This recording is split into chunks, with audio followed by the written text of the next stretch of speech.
The emphasis of recruiting well in-state is not slowing down anytime soon, and you're going to see a lot of that on display this weekend. In the world full of podcasts, he's the undisputed heavyweight champion of hot takes, an Auburn sports homer, master of the book, and message board legend.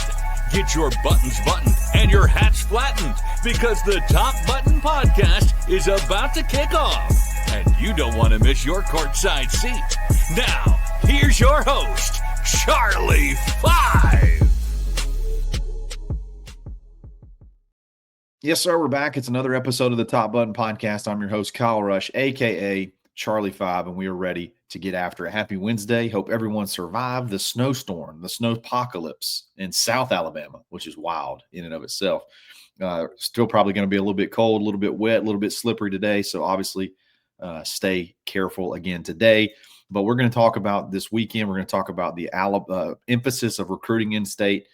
We've been harping on it, but we got a little bit of an additional take, and we're going to look at how that's going to carry into this weekend, this massive junior day. And then we're going to have a little bit of a Johni Broome update. But before we do that, you guys need to sign up for thebarnauburn.com.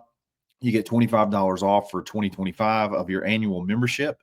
You can get in the community, get in the conversation, jump in our game threads, jump in our recruiting threads.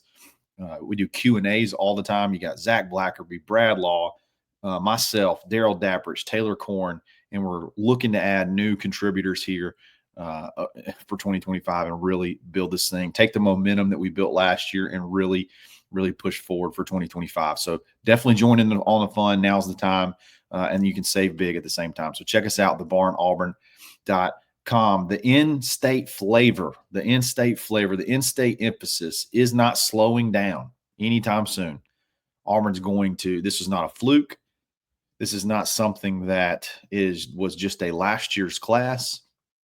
This is something that's going to continue. This is something that this staff has made, particularly Hugh Freeze, has made a point to say, we are going to recruit the state of Alabama at a high level. We are going to just beat the doors down on the high schools in state. We're gonna make a massive push to make Auburn a bigger player in the state of Alabama, and you're going to see that play out this weekend. This weekend, obviously, is Auburn's huge junior day. We've been talking about it for 2 weeks. A lot of Alabama flavor is going to be there. There's going to be a lot of in-state flavor over the weekend. You're going to have 6 of the top 10 players in the state of Alabama visiting Auburn this weekend. You're going to have Cedarian Morgan. You're going to have Hezekiah Harris. You're going to have Bodney Cleveland. You're going to have Shadarius Tootle. You're going to have JaMychal Garrett, and you're going to have Marquez Daniel. And what we've talked about all of those guys at some point in time on the show, again, at some point in time. So those are 3 of those guys are already committed to you, but 6 of the top 10 players in the state of Alabama in your big junior day, you're trying to get as many of that top 10 here.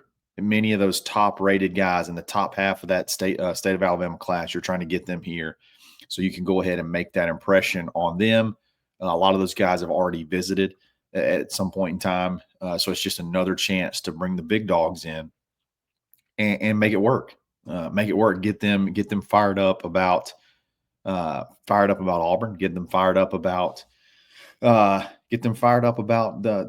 future and what Auburn's doing in state. You're going to be told a lot that it doesn't matter. You're going to be told, hey, it's just recruiting the state of Alabama. It's just whatever. It doesn't matter. You got to have a national footprint. Tom Luganville went on our big show, the next rounds of the big show last week, and he had some very interesting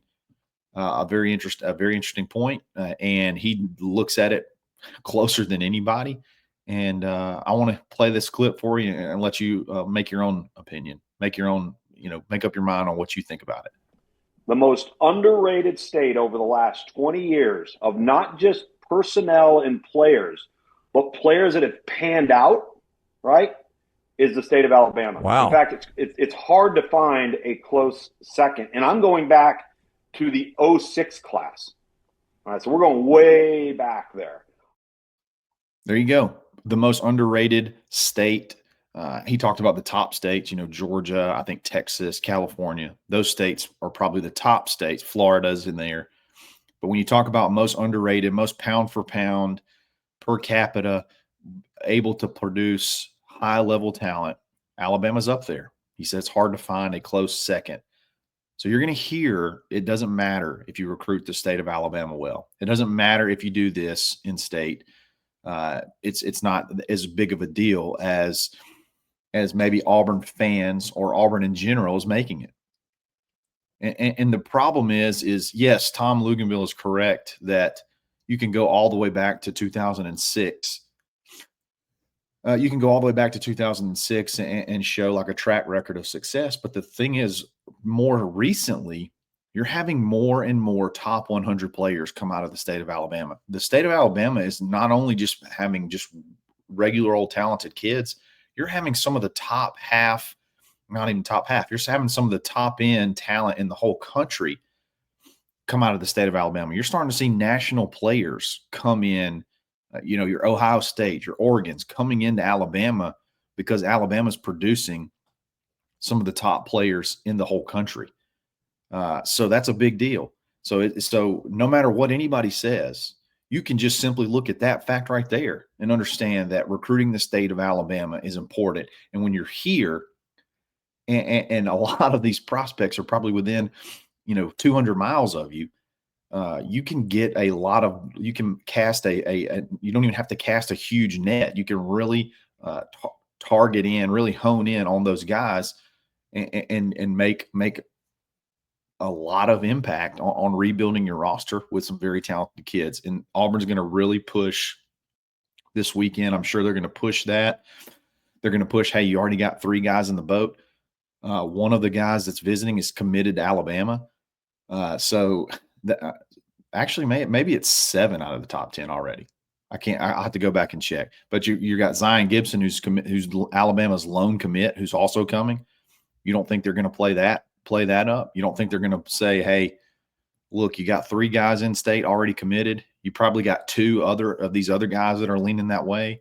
Why don't you jump in with them? Why don't you come on board as well? I think they would really love to add Zion Gibson to this class as well. So the flavor's not changing, the strategy's not changing, and I think it's gonna pay huge dividends if you can win on the field. You can establish something with the regime change in Tuscaloosa and the lack of seemingly desire to make a huge emphasis in state. The door's open. If you can just walk through it, he can slam it on the other side. If he can actually produce it on the field, because he understands it, he gets it as far as the importance of recruiting in the state. So, and they're doing it at a really high level. There's a very intriguing visitor coming this weekend along the lines of that state of Alabama theme. Just came out yesterday that I want to talk about for a second, because I think this kid could be really, really special. It's going to be a tough pull in general, but hey, you get him on campus, you never know what happens. But yesterday, a very intriguing player was added to the list. His name is Xavier Crowell. Okay. He's a 2027 commit that reclassified yesterday. I'm sorry, not commit, 2027 recruit that reclassified yesterday to the 2026 class. And I know you may be thinking, okay, what's the big deal about that? Why does that even matter? Well, you're talking about potentially the top player in the state of Alabama for 2027 reclassing to the class of 2026, and he's already the number 11 overall player in the state of Alabama.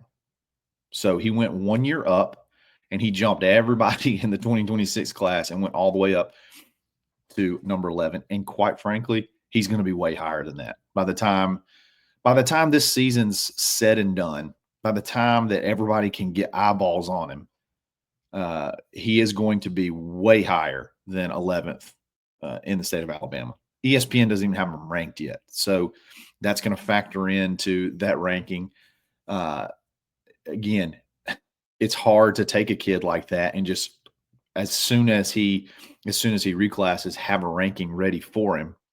So they're going to have to I'm sure, watch some more film, compare him to what they see. And then when he gets to this camp stuff, spring will be a big evaluation period for these sites. And then once he starts hitting these camps in the summer, I think his recruitment and his stock is going to really explode. He's from Jackson, Alabama. I talked about this last week when we talked about state of Alabama recruiting. I talked about this last week, especially when we talked about quarterbacks, and we're talking about the importance of going to get, maybe getting a guy early in the fold like Landon Duckworth, because Jackson has so much talent right now. And I mentioned there was going to be a possible reclassification, and it was Xavier Crowell. And I've seen him play in person. I've seen a lot of highlights of him. You're talking elite speed. You're talking track speed at 200 pounds. And he would be an upcoming junior. So, the whole, we talked about, you heard it a million times. He's only 17. He's only 17 when you talk about Ryan Williams. Well, this is a very similar situation where you got a 200-pound dude who runs, state championship level track speed in the 100-meter dash at running back. Very, very special, very elite prospect. He reclassifies on a Tuesday, and then he commits to coming to visit on his very first visit as a 2026 player, a player in the 2026 class. He comes to visit on Saturday. I think that's big.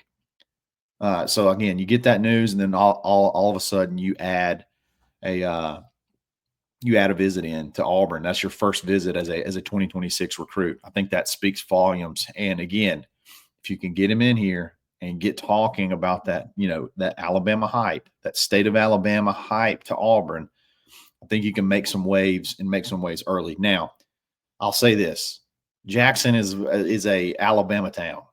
Their stadium is called Legion Field. Okay, they're an Alabama town. It's on highway. I guess it's 43, maybe. Whatever the highway is that goes from Mobile directly almost up to Tuscaloosa, you go right through Jackson. Okay, so that you're talking about a bunch of people that's where they go to college, and they call it the university. They don't even call it University of Alabama. It's just the university.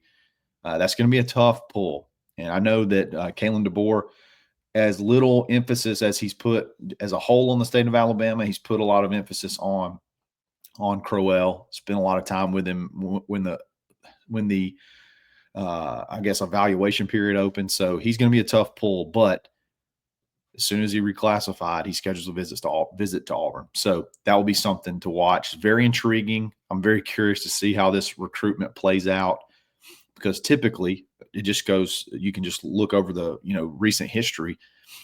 If Auburn gets there, if Hugh gets his hooks in to a state of Alabama kid, usually he's going to get him. There's a high chance he's going to get him. And if they put the emphasis on this kid, and who knows what happens with Landon Duckworth, who knows what happens with, I think it's Keon Chapman, their big four-star wide receiver. Regardless of, who knows what happens with them. If they end up at Auburn, you could have, give you a better chance of landing a kid like this. So again, big visit, a lot of Alabama flavor this weekend. Should be a lot of fun to watch play out. So we'll see what happens. I want to switch gears, talk about basketball. I'll give you a Johni Broome update. Stephen Pearl went on the next round yesterday, as he does, I think, weekly during the basketball season, and gave a little Johni Broome update. So I'm going to play that and let you guys hear his update. But is he starting to practice some? Not yet. He's out of his boot, so that's progress. And I would imagine, as the week goes on, he'll continue to rehab his ankle with our training staff and our strength and conditioning staff, and just kind of see, what his pain tolerance is and what his level of comfort is. And, we leave that totally up to him. If the doctors say he's cleared and Johni doesn't think that he can be 100%, then we don't want Johni to go. We don't want Johni to come back until Johni is ready to come back. So, it's obviously the bye week is happening at a good time for him and for us. Obviously, it's a little early. I think us and maybe Kentucky are the first ones to get byes this year. So it's the earliest bye in the SEC season, which makes for a longer end of your season. But as far as just getting healthy, obviously it's a good timing for Johni.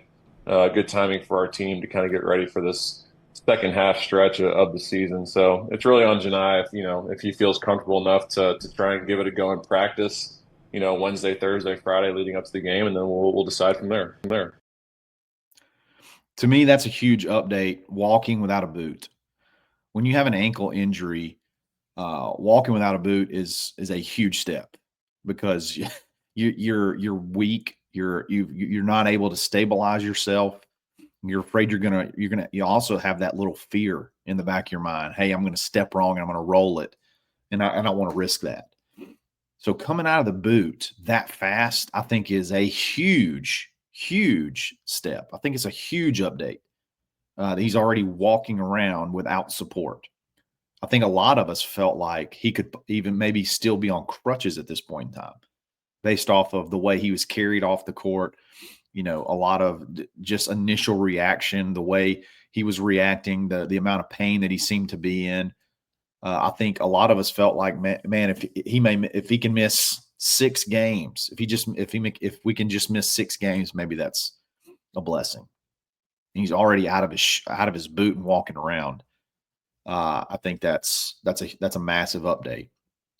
Even if he's able to practice at some capacity on Thursday and Friday, it's going to be tough to expect him to play, even if he wants to play significant minutes. I mean, remember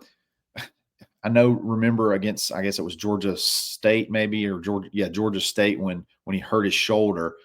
4 days later, he played against Purdue and he played 30 minutes. I know that's different body parts. I know that's shoulder versus ankle, but that's only a 4-day stretch. So even if he didn't practice anything for those 4 days, it's not a lot of time to really super affect your conditioning or super affect like the shape that your body's in as far as ready to go out there and put in significant minutes. He's been out since, he's been out for over a week now. And if he plays Saturday, I mean, that's what that's he got hurt on a Saturday. He missed his pass. I mean, so you're talking 2 weeks. So you're talking roughly 2 weeks of no really anything. And when your ankle is hurt, obviously you can't even just run to stay in shape. You can't really do anything. So it takes time just to be able to walk. So much less be able to go bang and play the hard physical minutes that he plays against some, guys that are going to be, probably going to be pushing on him a little bit extra harder to test that ankle out, banging on him a little bit extra to kind of make him uncomfortable. So it's going to be tough, even if he practices. Like Steven said, we'll see how it goes Wednesday, Thursday, Friday. We'll see how it goes. But even if he does practice, I mean, you're talking about being out of action for quite some time, and the impact that could have on your conditioning in general. I think that would be a tough to ask. It's like, man, if he does play, can you play 10 to 15 minutes and not be a liability? I think that's almost the question you need to ask. We've seen him practice for 3 days. Can he go out there Saturday and play in sort of like an ancillary role? And can he give us 10, 15 minutes, but not be a liability? That's going to be the question to ask. I don't think there's any – it seems like it would be a really tall ask for him to go out there and play, 25, 30 minutes. Like almost seems like it would be a guarantee that's not going to happen based off of Steven's update, unless he's just completely snowing us and just sandbagging like crazy and Johni's going to be fine. You can only do so much for conditioning while you're riding just a stationary bike. Like it's going to be a minute. I think Auburn can beat Tennessee without him. I think Auburn can go to LSU next week and beat LSU without him. So if he's not like all the way there, let's take it a little bit slower. Let's get the conditioning back at a level that it's you can play extended minutes and not be a liability. And then let's go to Oxford and break some hearts. Let's go to Oxford mad, pissed off, ready to go, and break some hearts. I think that's sort of the game that's been circled for a while anyway. That especially after they knocked off Alabama, that hey, that needs to be one That's going to be a tough one, and we're going to go on the road. Let's just try to do everything we can to make sure he's back for that game. Again, regardless, though, it doesn't seem like he's too far away. Being out of the boot's big. No matter if he plays Saturday or not, he's not too far away. And maybe this injury was not quite as significant as we initially thought. And you can kind of play it safe. I think that's huge. That's very, very encouraging. Again, I expect him to be on crutches for at least a week or something, like not able to put pressure on it at all for a while, based off of what we saw. And he's been walking around in a boot, since essentially the day after. So all those signs are pointing in the positive direction of Broome coming back probably quicker than we expected. But, man, I know I'd love to watch him play Saturday, and I want to win that game really badly. I'll be there, so obviously that'll be a bonus. But this season's so much bigger than just Saturday. And it's very important that you don't push him past what he's comfortable doing and make it be prolonged, because it doesn't even seem like you're going to be out that much. You're not going to be put out that much without him being in the lineup based off of how good you've been playing. So as long as Dylan can play and not foul, as long as Chaney can play, he plays really good at home. As long as those two things happen, I think you should be able to handle Tennessee, not easily, but you should be able to win that game without him. Just shoot well, defend well, and stay out of foul trouble. And which those things you did last week at home against Mississippi State, if you do those same things, you should be able to beat Tennessee by what I would say high single digits to low double digits, 10 points or so. So we'll see what happens. But I think that's a positive update there with Johni. So guys, thanks for listening. It's always fun.